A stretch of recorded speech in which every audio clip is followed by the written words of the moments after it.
พระเวสสันดรตอนที่สองหลังจากที่พระเวทได้ทานกันหาสาลีให้แก่อิตาพามเฒ่าไปแล้วพระอินทร์ก็ลิงเห็นการกระทำของพระเวสสันดรจึงได้เหาะเหินลงมา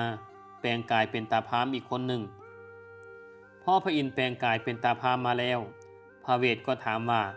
เจ้ามาแต่ทางไหนเจ้าต้องการสิ่งใดจากเฮาอีกพระอินทร์ก็กราบทูลพระเวทว่าข้าน้อยนี่เดินทางมาไกลตั้งใจจะมาขอนางมัททีจากพระเวสสันดรพอพระเวสสันดรได้ยินแบบนั้นก็ตกใจหลายเพราะนั่นคือเมียหักของตนเองแท้ๆแต่ก็บ่อาจฝืนความตั้งใจของการบำเพ็ญบารมีทานตนได้นางมัททีเองก็ได้บอกให้พระเวทว่าพระพี่อ้ายเอ๋ยน้องนี่จากเมืองมาก็เพราะอ้ายชีวิตของมัททีเองแล้วแต่พี่สิบัญชาเคยสัญญาจากใจจริงลูกผู้หญิงกษัตริย์เสื้อแล้วแต่พี่สิตัดสินใจว่าจะทานหรือบ่ทานเมื่อพระเวทได้ยินแบบนั้นก็จำใจทานนางมัททีให้แก่อิตาพามเฒ่าในตอนนั้นทั้งแผ่นดินและท้องฟ้าก็ดังสนั่นหวั่นไหวโมทนาสาธุการนำจิตใจของพระเวสสันดรในการให้ทานหลังจากพระเวสสันดรหยาดน้ำถวายทานแล้วพราหมณ์ก็พานางมัททีย่างออกจากอาสมของพระเวทส่วนพระเวทนั้นเห็นว่าพราหมณ์และนางมัททีได้เดินทางไปวิทย์แล้วก็ได้นั่งบำเพ็ญเพียรต่อไปพราหมณ์เห็นว่าความตั้งใจของพระเวทเธอนี้ครบถ้วนสมบูรณ์แล้วจึงได้พานางมัททีย่างกลับคืนมาที่อาสมของพระเวทแล้วก็แปลงกายเป็นพระอินทร์แล้วก็ตัดกับพระเวทว่าพระเวทได้ให้ทานครบถ้วนแล้วนิพพานชาติหน้านั้นท่านจะได้แน่นอนแต่ว่าเฮาอยากบอกอย่างหนึ่งกับเจ้าว่าทานหยังก็ทานได้ขอให้อย่าทานเมียองค์พระเวทได้ยินคำสอนจากองค์อินทร์ก็ชื่นอกชื่นใจขึ้นมาทันทีและพระเวทเองก็ได้ขอพรจากองค์อินทร์8ข้อข้อ1ขอให้องค์บุรมเมตตาให้คืนบ้านข้อ2สงสารผู้กำของถูกจำจองให้ปลดปล่อยข้อ3ได้ช่วยผู้ยากให้เขาได้อยู่เย็นข้อที่4ให้ห่างเว้นอำนาจเด่นกิจนาให้พอใจภรรยามิ่งมัททีคนเข้าข้อ5 2องค์เงาการหาสารีราชขอให้ได้ครองปราสาทสั้นวัดสายังอยู่ยืนข้อที่6ให้ฝนตกสู่พื้นเป็นแก้วมิ่ง7ประการประสาบานพอเพียงบ่ขาดเขินเงินไส้ข้อ7ในพระคลังล้วนของทั้งมวลให้มีมากข้อ8หากว่ามวยให้เมื่อฟ้าสู่สวรรค์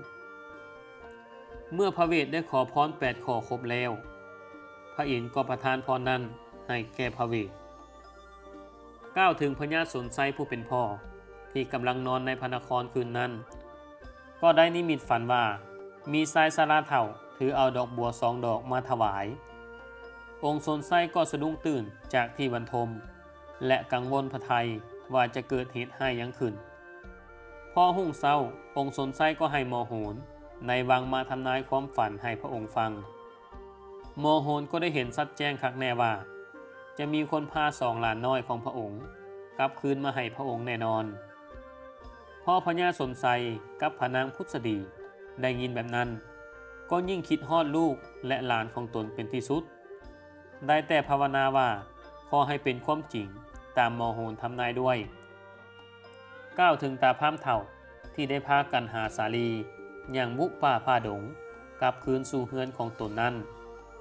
หวังว่าสิเอากันหาสาลีเมื่อเป็นทาสหับไส้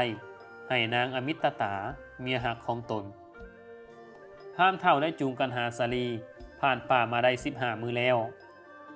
ในคืนนั้นตาพามเฒ่าก็ผูกเป๋ผักเสาอยู่เทิงต้นไม้นอนปิ้นหัวไปทางทิศที่ตนจะเดินทางกลับเมื่อเฮือนหาเมียแต่เดึกๆก่อนของคืนนั้นก็ได้มีพระอินทร์แปลงกายมาช่วยกันหาสาลีแปลงกายเป็นพ่อกับแม่มาป้อนข้าวและกอดนอนในคืนนั้นพร้อมกับปิ้นหัวของตาพามเฒ่าไปทางนครสีพีซึ่งพ่อตาพามเฒ่าตื่นขึ้นมาก็หลงทิศหลงทางว่าจะไปทางใดกันแท้การหาสาลีได้แต่มึนงงว่าเมื่อคืนนี้พวกตนได้ฝันหรือเป็นความจริงกันแท้เพราะทั้งสองรู้ว่าพ่อและแม่ของตนมาหา หลังจากตาพร่ำเฒ่า เคี่ยวหมากสูบยาแล้วก็ได้จูงกันหาสาลีเดินทางต่อไปและในที่สุดนั้นก็ได้เข้าสู่เขตเมืองของพญาสนไซท่านใดนั้นพญาสนไซก็ได้เหลียวเห็นหลานน้อยทั้งสองพญาสนไซจึงใส่ให้เสนาอมาตย์ติดตามไปเบิ่งแล้วเสนาอมาตย์ก็ได้เชิญตาพามเฒ่าเข้าสู่นครพญาสนไซและเล่าเสนาอมาตย์ก็ได้สอบถามถึงเรื่องราวที่เกิดขึ้นกับตาพามเฒ่าตาพามเฒ่าก็บอกว่าข้าน้อยไปขอเด็กน้อยทั้งสองคนนี้นำพระเวสสันดรเพื่อจะเอาเมื่อเป็นทาสหับไส้ให้แก่เมียข้าน้อยพ่อพญาสนไซกับพระนางพุทธดีหูแนวนั้นก็พากันเสียใจและเป็นห่วงหลานน้อยของตนที่สุดเสนาอมาตย์ก็พากันให้ใส่กันสงสารกันหาสาลีที่ถือพามเฒ่าดึงลากแก่ผ่านป่าผ่านดงมาด้วยความลำบากทั้งมีห้อยแสตีเต็มเนื้อเต็มตัวของกันหาสาลีพร้อมพญาสนไซหูแนวนั้นแล้วก็ได้ขอให้เอา2 ล้านหักน้ำตาพามเฒ่าทันทีพญาสนไซเสนอเงินคำให้ย่างละห้อยแก่ตาพามเฒ่าตาพามเฒ่าก็ยังบ่ทันตอบตกลงแต่จกเอาหมากมาเคี่ยวก่อนพอนั่งเคี่ยวหมากแล้วก็บอกว่าหาแนวมาให้ตนกินก่อนเรื่องไถ่หลานนั้นแล้วจึงว่ากันตามหลังพญาสนไซก็สร้างให้พ่อครัวจัดอาหารหวานข้าวมาให้พออาหารมาครบแล้วตาพามก็เริ่มกินทันทีกินมะพร้าวเบิด7 แซงกินแกงเบิด7 หม้อหม้อละ4 หูกินมักว่าเบิด3 ขันกินมักทันเบิด3 กระตากอมกินมักขามป้อมเบิด3 กระเซอตาพามเฒ่ากินจนเหื่อไหลไข้ย้อยหลังจากนั้นตาพามเฒ่าก็เอามือลูบท้องไปมาหายใจด้วยความลำบากนั่งก็บ่ได้นอนก็บ่ได้ได้แต่กิ้งไปกิ้งมาเพราะว่ากินหลายเกินไปหลังจากนั้นหน้าตาพามก็เริ่มเปลี่ยนสีพญาสนไซก็รู้สึกสงสารตาพามเฒ่าก็ได้สั่งให้เสนาอำมาตย์ทหารในวังไปหาหมอยามาให้หาฮักไม่มาผลให้ตาพามได้ดื่มกินเพื่อให้ท้องพามแวบลงเสนาอำมาตย์ก็แล่นไปหาหมอหืดหมอยาทางไหนก็บ่ทันได้แต่ฮักไม้ซ้ำข้อมือมาฝนให้ตาพามกินหวังว่าให้ท้องตาพามแวบท้องตาพามก็บ่แวบลงเลยเมื่อพอข่าวตาพามก็ท้องแตกตายทั้งเหม็นทั้งคาวหลายคนก็ป้อยด่าว่ากินลื่นบ้านเหลือเมืองจนท้องแตกตายหลายคนตายย้อนเจ็บตายย้อนไข่ตายย้อนตกกกไม้ป่วยซนและฟ้าผ่าบาดอิตาพามนี้พัดมาตายย้อนกินเกินขอบเขตพอเมียนคาบตาพามเฒ่าแล้วและได้กันหาสาลีกลับคืนมาแล้วพญาสนไซกับพระนางพุทธดีก็คิดฮอดพระเวสสันดรและนางวัทธีเป็นที่สุดพากันห้องไห้ใส่กันในทุกคืนเห็นหน้าหลานกลับมาอยู่ในนครแต่ยังบ่เห็นพระเวสสันดรและนางวัทธีกลับมาเลยพญาสนไซอดคิดฮอดพระเวสสันดรบ่ได้จึงเตือนเป้าประกาศให้เสนาอำมาตย์สร้างบ้านแปลงเมืองให้เรียบร้อยทำความสะอาดถนนหนทางปลูกกล้วยอ้อยให้เป็นทันเป็นแถวจากนครสีพีไปฮอดเขาวงกฏบอนพระเวทอยู่เพื่อสิเชิญเอาพระเวสสันดรกลับคืนสู่นครประชาชนก็คิดฮอดองค์พระเวทเช่นกันจึงได้พากันถากทางแปลงทางทำความสะอาดจนฮอดบอนพระเวทอยู่คนในเมืองก็พร้อมเพียงเฮียงหน้ากันเพื่อจะไปเชิญเอาองค์พระเวทกลับคืนสู่นครพญาสนไซได้จัดเกียมผู้คนสร้างม้างัวควายครบแล้วก็ได้พากันออกเดินทางไปภูเขาวงกฏบอนพระเวสสันดรอยู่พากันเดินเป็นขบวนผ่านป่าดงพงไพ่ไปทั้งตีข้องตีกองถือทุ่งไซแห่แหนแผนกั้งกันไปอย่างคึกคืนลงห้วยขึ้นภูด้วยความลำบากแต่ผู้คนก็บ่ได้ใส่ใจว่าจะยากยิ่งลำบากแบบใดเพราะคนทั้งหลายพากันม่วนซื่นในการเดินทางเป็นขบวนไปครั้งนี้ผ่านไปหลายมือก็ใกล้เข้าเขตภูเขาวงกฏเขตของพระเวสสันดรอยู่แผ่นดินและท้องฟ้าก็ดังสนั่นหวั่นไหวนกนูอุดรก็ส่งเสียงห้องแซวๆก้าวถึงพระเวสสันดรและพระนางมัทธีก็ได้แต่ล้มกันว่าปานนี้ลูกของเฮาทั้งสอง จักสิเป็นแนวใดแล้วนางมัททีเก็บหมากไม้มาได้ก็คิดฮอดแต่ลูกของตนอยู่บ่แล้วแน่ว่าไปเป็นทาสไส้กินบ่อิ่มก็หิวโหยแฮงบ่เคยทนทุกข์สิถึกทรมานซ้ำในขณะที่พระเวทและนางมัททีล้มกันอยู่นั้นก็ได้ยินเสียงเป้าตีสีซอดังอึกกระทึกคือโค้มขึ้นพ่อพระเวทแนมเห็นขบวนคนและฝูงสร้างมาพระองค์ก็ตกใจว่าไผสิมาตามข่าตามตีตนอีกแนมไปทางทิศใต้ตกพระทัยใจหดหู่หรือหักแม่นศัตรูเขาสิมาเข็นข่าให้หมดสิ้นกินพระองค์มัททีก็ได้แต่บอกว่าคงสิบ่เป็นหยังดอกพระพี่อายตามที่มัททีฟังเสียงดนตรีแล้วนี่แม่นเสียงดนตรีประจำเมืองของพวกเฮาหรือว่าบุญเฮาสิเวียนมาฮอดแล้วก็เป็นได้พระเวทก็ว่าพวกเขาไล่เฮาออกมาจากนครปานนี้เหตุใดพวกเขาสิมาหาพวกเฮาคิดไปลายแห้งสิเศร้าตั้งใจบำเพ็ญเพียรต่อยังสิดีกว่ามัททีเอ๋ยแต่นางมัททีก็ได้เว้าต่อว่าตามที่น้องฟังเสียงแล้วแม่นเสียงของเมืองเฮาแท้ๆพวกเขาอาจสิมาเชิญเฮาเข้านครก็เป็นได้เมื่อพระเวทได้ยินแบบนั้นก็รู้สึกดีใจและอุ่นใจที่ได้ฟังเมียเว้าแบบนั้น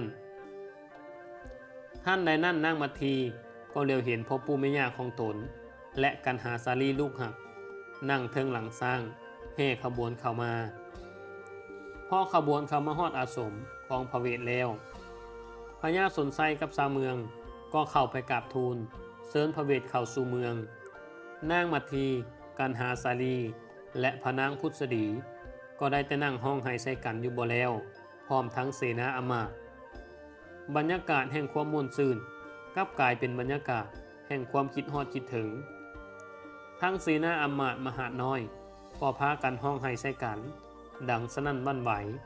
ทุกคนดีอกดีใจที่ได้มาพบพระเวทและนางมัททีหลังจากตั้งสติดีแล้ว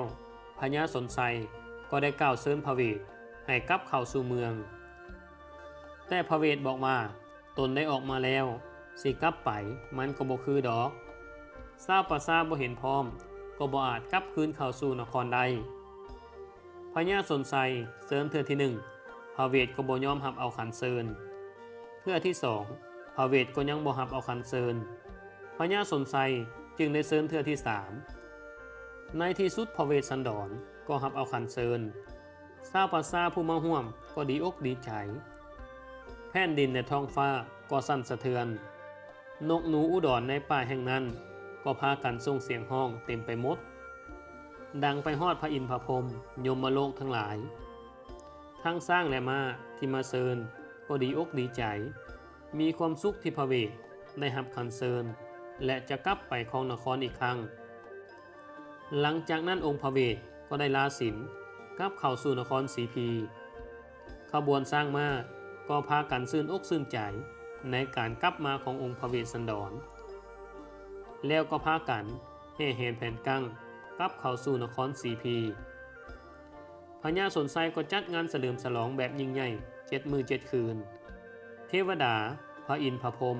ก็พากันลงมาย่องย้อสรรเสริญองค์พระเวท